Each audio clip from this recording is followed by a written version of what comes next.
할렐루야. 오늘 새생명 축제일 주일 예배에 참석하신 우리 성도님들과 또한 초청에 응하여 이 예배의 자리에 함께하신 모든 새가족 여러분들을 주님의 이름으로 환영하고 또한 축복합니다. 혹 아직 이 자리가 서먹서먹하신 분이 계실 수도 있는데 우리 한번 같이 앞뒤 좌우에 계신 분들과 함께 인사를 나누겠습니다. 하나님은 당신을 사랑하십니다. 축복합니다.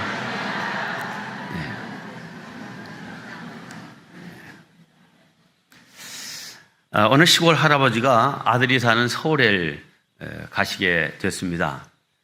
그 소식을 듣고 동네 분들이 서울 가면 조심해야 돼요. 눈 뜨고도 고백하는 사람들이 서울 사람이니 조심하라고 아주 신신당부를 했습니다. 그래서 이 할아버지가 마음에 긴장감을 가지고 서울에 오게 됐습니다. 기차를 타고 이제 서울역에서 내려서 아들이 사는 불광동까지 택시를 타게 됐습니다. 자, 딱 도착하니까 요금이 10,000원 나왔습니다. 할아버지가 5,000원짜리 하나를 탁 주시면서 내리시는 거예요. 그러니까 이 기사님이 할아버지 10,000원 나왔습니다. 그랬더니 너 지금 나를 천사람으로 보고 우습게 여기는 거요? 아니 할아버지 그게 아니고요. 이 나온 요금이 10,000원이거든요. 이놈아 내가 혼자 타고 왔냐?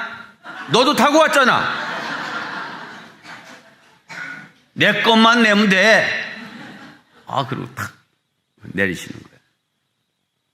며칠 뒤에 할머니가 농사일을 다 마치시고 이제 할아버지와 합류하기 위해서 이제 서울역으로 향하는 기차를 타는데 역시 이 할머니 역시 서울 가면 조심하라는 이제 당부의 말을 동네 분들한테 듣고 아주 긴장감을 가지고 이렇게 딱 서울역에 내려서 택시를 탔습니다. 드디어 불광동까지 왔습니다. 택시 요금이 얼마 나왔을까요?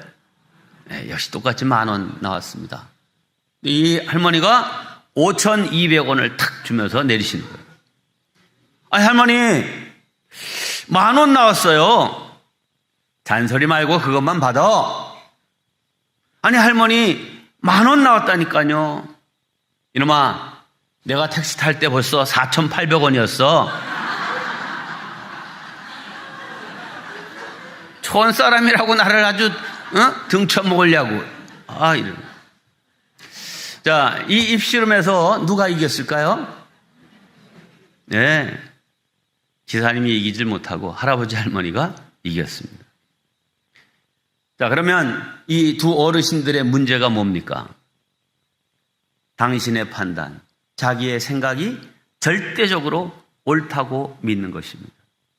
세상에서 가장 답답하고 무서운 사람이 누구냐? 바로 자기 생각에만 사로잡혀 있는 사람이 무섭고 힘든 사람입니다. 감사한 것은 오늘 이 초청에 응해서 이 자리에 나오신 여러분들 다 마음이 열려있는 그런 분들이라고 믿습니다. 감사드리고 또 오늘 제가 전하는 이 성경 말씀을 열린 마음으로 들으시고 하나님께서 은혜 주시는 가운데 새로운 인생이 열리는 복된 시간이 되기를 주님의 이름으로 축원합니다. 오늘 우리가 읽은 이 성경 창세기 1장 1절로 5절까지 읽었는데 이 성경의 가장 맨 앞에 있는 성경입니다. 그래서 성경을 한번 봐야 되겠다 하고서 탁 펼치면 첫 번째 읽는 것이 이 창세기 1장 1절부터 시작되는데 실은 이 첫 한 절만 여러분이 이상하네? 아닌데? 이런 마음이 들지 않고 그냥 이 1절이 그냥 넘어가지면 이 성경 전체를 다 믿을 수 있습니다. 자, 1장 1절에 뭐라고 되어 있습니까? 태초에 하나님이 천지를 창조하시니라. 응? 무슨 빅뱅 이론이라는 것도 나도 뉴스에서 들었는데 또 진화론도 있잖아? 이렇게 생각이 복잡하고 이거 아닌 것 같은데 라고 하는 마음이 딱 들면 이게 성경을 하나님의 말씀으로 받아들이기가 쉽지 않습니다. 그런데 그냥 이 말씀이 아멘, 그래, 하나님이 이 우주 만물을 창조하셨지 라고 하는 이 마음으로 받아들여지면 이 다음에 있는 모든 말씀은 다 믿어지게 되는 것입니다. 네, 우주 만물이 그냥 우연히 생긴 것이 아니라 또 우리 인간이 원숭이가 진화되어서 오늘 우리가 된 것이 아니라 하나님께서 신묘막측한 계획과 설계로 아주 정확하고 질서 있게 이 우주 만물을 만드시고 또 우리 인간을 창조하시고 각기 모든 짐승과 식물과 꽃과 이런 것들 다 만드셨다라고 하는 사실을 믿으면 자, 그 다음에는 이제 모든 것을 다 신앙으로 받아들일 수 있습니다. 여러분, 하나님이 창조주이심을 믿으시면 아멘. 네, 이게 믿어져야 되는 거죠. 그런데 하나님께서 이 우주와 만물 또 사람과 모든 피조물을 만드신 후에 스스로 보시면서 야, 참 아름답다, 이렇게 본인 스스로 감상평을 하셨습니다. 창세기 1장 31절입니다. 하나님이 그 지으신 모든 것을 보시니 보시기에 심히 좋았더라. 네. 우리가 봐도 참 우주와 모든 이 우주 만물, 자연 세계 이런 것들을 보면 참 다 아름답습니다. 자, 그런데 오늘 우리들이 내가 살아가는 삶의 모습을 보시면서 하나님이 과연 어떤 평가를 하실까요? 야, 너 살아가는 인생을 보니 참 아름답다, 참 좋구나, 이렇게 말씀하실까요? 아니면 야, 내 삶이 왜 이렇게 힘드냐, 너 왜 이렇게 복잡해, 응? 너 인생이 아주 캄캄하구나, 어둡구나, 이렇게 말씀하시겠습니까?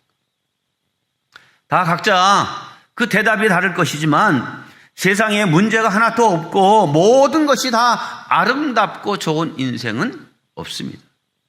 특별히 자기의 머리를 의지하고 자기의 생각을 의지하고 자기의 경험을 의지하고 내 능력을 의지하여 살아가는 사람, 모든 것이 다 잘 될 것 같지만 실상 어지럽고 복잡하고 때로는 답답하고 힘들고 어두운 그런 마음이 들 때가 많은 것이 사실입니다.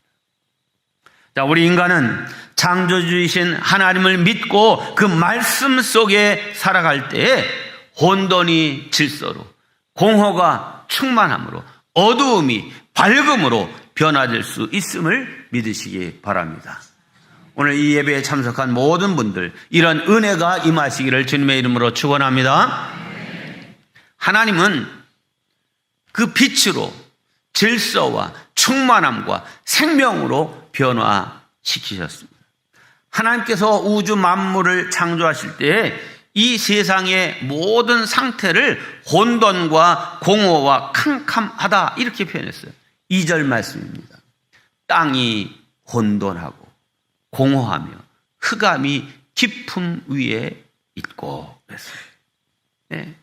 자, 이런 곳에 생명이라고 하는 것은 아무것도 없었습니다.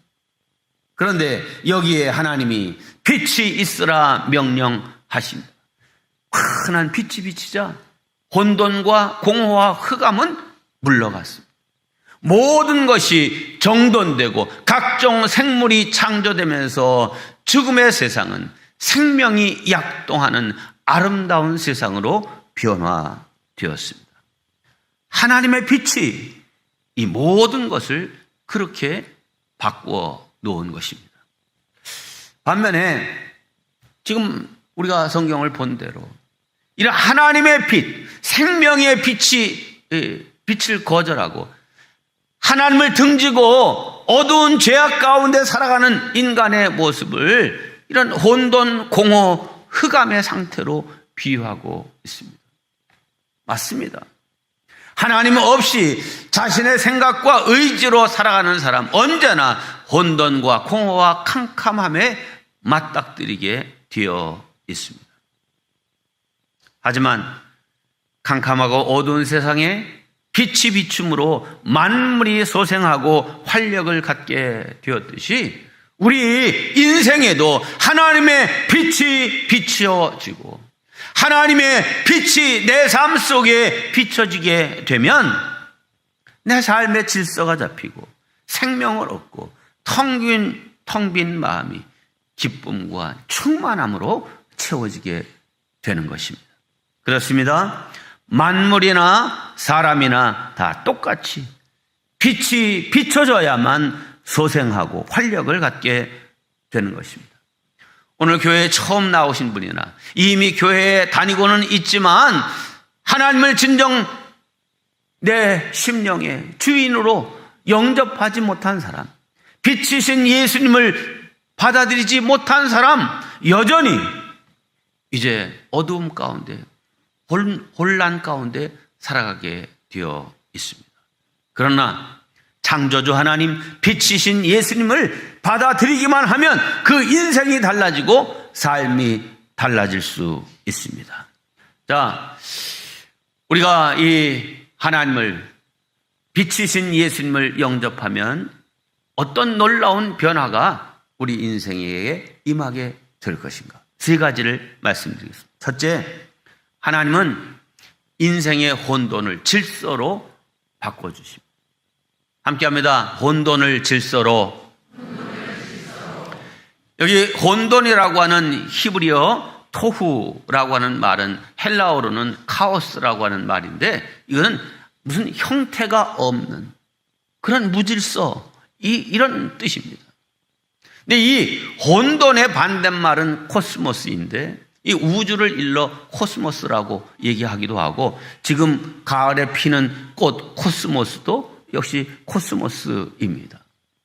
아주 막 피어 있는 것 같은데 그 속에 질서와 아름다움이 있잖아요. 그래서 코스모스 다 좋아하시죠? 왜요?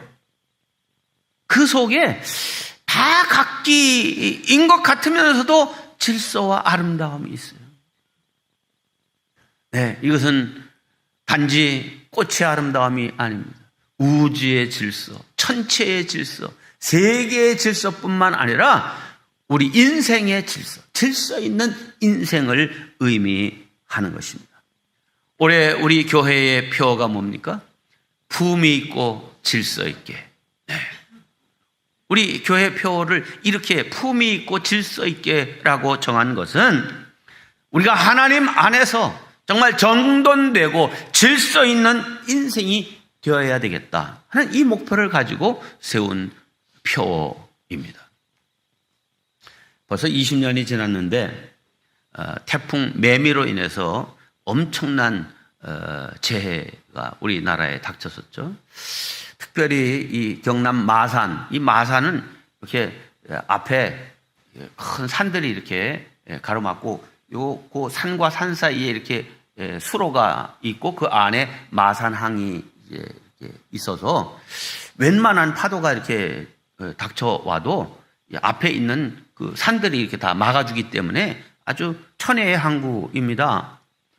그런데 이 태풍 매미가 얼마나 세차게 불어오고 이 해일이 막 일어나면서 이렇게 보니까 요 좁은 그 해협 따라서 그냥 물이 엄청나게 밀려 들어오면서 이제 마산 항으로 이렇게 몰려오면서 이 마산 시내를 이제 바닷물이 덮친 거죠. 그 복구 작업을 위해서 우리 교회 성도들 아마 한 20여 명하고 같이 가서 거의 일주일 동안 마산 합성교회에서 숙식을 하면서 이제 그 복구 작업을 돕고 왔습니다. 가보니까 그야말로 이제 무엇을 어디서부터 해야 될지 모를 만큼 정말 엄두가 안 나는 그런 혼돈 상태였습니다. 네. 그림 보여주세요. 이때 태풍 매미로 인해서 사망 실종자가 131명이고 뭐 이 마산이 제일 큰 피해를 입었지만 해일 때문에 뭐 엄청난 피해를 전국적으로 겪었죠. 근데 이 마산이 특별히 이런 피해를 입은 것은 막 그 바다 물이 차오르면서 해일이 일어나면서 불가에 이 원목들을 이렇게 놨는데 그게 한 4천여 개 되던 원목들이 물이 들어오니까 뭐 나무가 뜰 거 아니에요. 그래서 이 물 방향 따라서 시내 안으로 이 원목들이 들어온 거예요. 그러니까 시내에 각종 그 건물들 지하로 막 물들이 막 이제 쏟아져 들어갈 거 아니에요? 그러니까 이 원목이 그냥 그 지하로 따라 막 들어가다가 계단에 그냥 탁탁 걸려가지고 있는데요.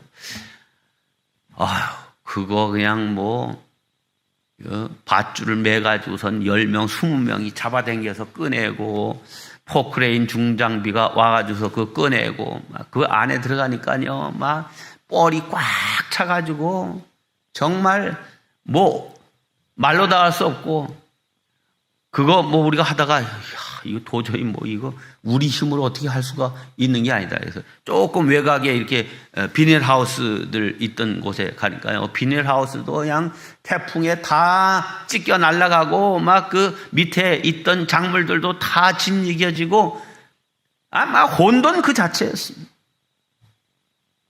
그런데 하나님을 떠난 인간의 모습이 바로 이런 혼돈이라는 것입니다. 이리저리 열심히 뛰어보지만 그야말로 우왕좌왕할 뿐입니다. 무엇이 중요한 일인지 무엇을 우선순위로 여기고 살아야 될지 모르고 바쁘기는 한데 뭔가 이렇게 잡힐 것 같은데 그렇지 않은 인생. 아침에 일찍이 일어나며 늦게 누우며 수고의 떡을 먹기는 하는데 그것으로 참 보람이 있다, 행복하다, 감사하다, 기쁘다. 이게 아니라 늘 마음이 어둡고 피곤하고 곤비한 이런 마음이 드는 거죠. 여러분, 우리의 삶에 질서가 있어요. 우리 가정에서 자라나는 어린 아이들의 질서는 부모가 잡아줘야죠. 자, 저녁에 잘 시간이 되면 자, 이제는 자야지.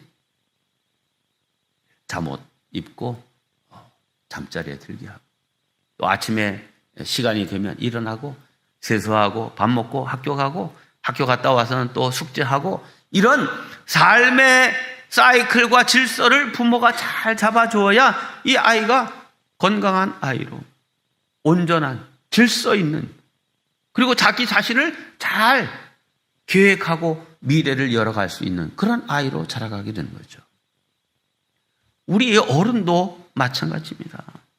뭐 어른은 다 성숙했기 때문에 본인이 다 알아서 살아간다 이렇게 생각할 수 있지만 진리이신 하나님, 하나님의 말씀과 성령의 인도하심을 받아 살아가야 우리가 질서 있는 인생, 우선순위가 바로 잡혀진 그런 인생을 살아가게 되는 것입니다.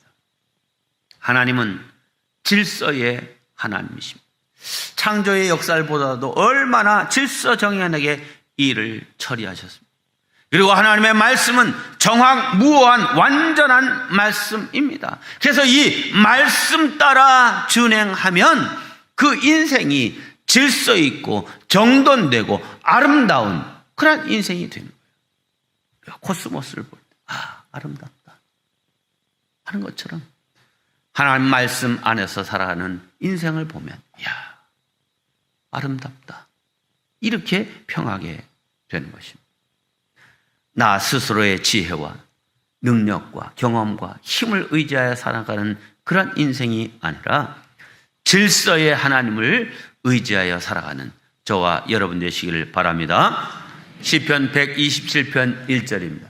여호와께서 집을 세우지 아니하시면 내 인생의 집을 아름답게 세우기를 원하지만 그 세우는 자의 수고가 하나님의 인도하심, 하나님의 도우심이 없으면 헛되며 여호와께서 성을 지켜주지 아니하시면 내 인생의 성을 안전케 하기 위해서 돈의 성, 권력의 성, 여러 가지 체력의 성, 이런 것들로 성을 쌓고 나 자신을 보호하려고 하지만 파수꾼에 깨어 있음이 헛되다.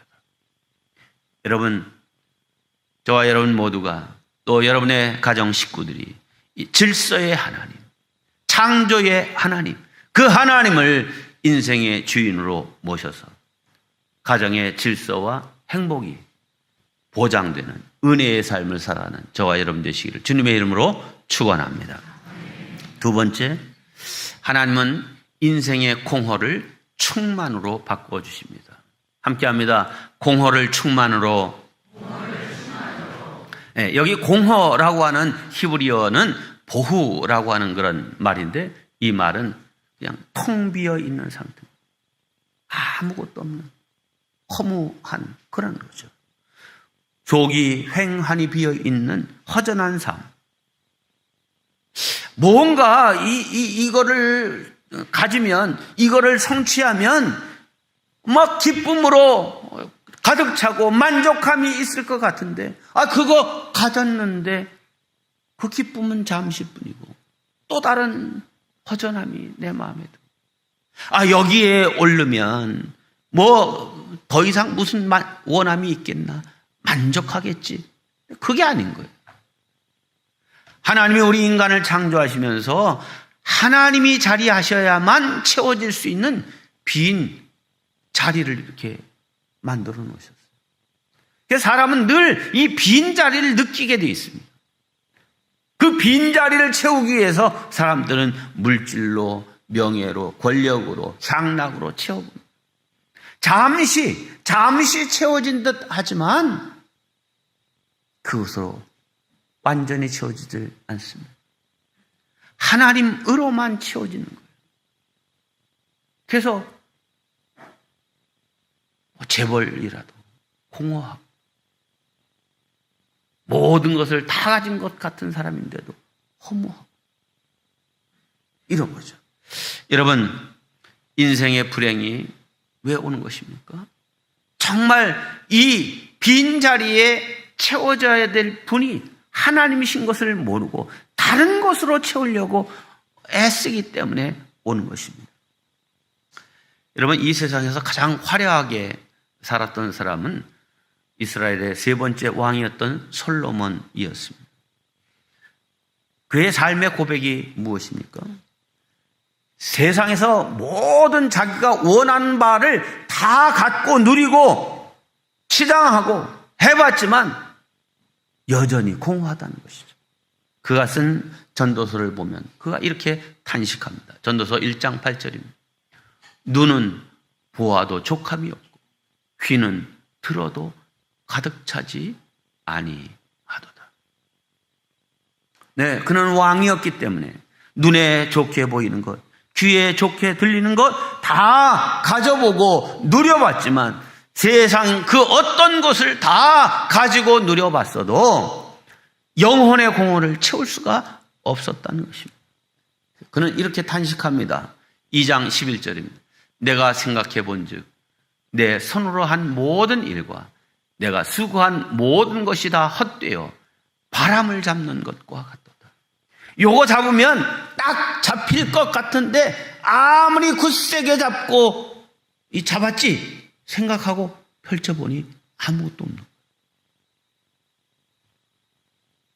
그러면서 솔로몬은 인생의 결론으로 우리에게 이렇게 간곡하게 권면합니다. 전도서 마지막 말씀입니다. 곤고한 날이 이르기 전, 나는 아무 낙이 없다고 할 때가 가깝기 전에 너희 창조주 하나님을 기억하라. 너희 창조주 하나님을 기억하라. 여러분 삶에 뭔가 채워지지 않은 갈증이 있습니까? 공허함이 있습니까? 다 이루고 다 한 것 같은데 허무함이 느껴지십니까? 그 자리는 하나님이 계셔야 채워질 자리고 만족할 수 있는 자리고 완전함을 이룰 수 있는 충만의 자리입니다.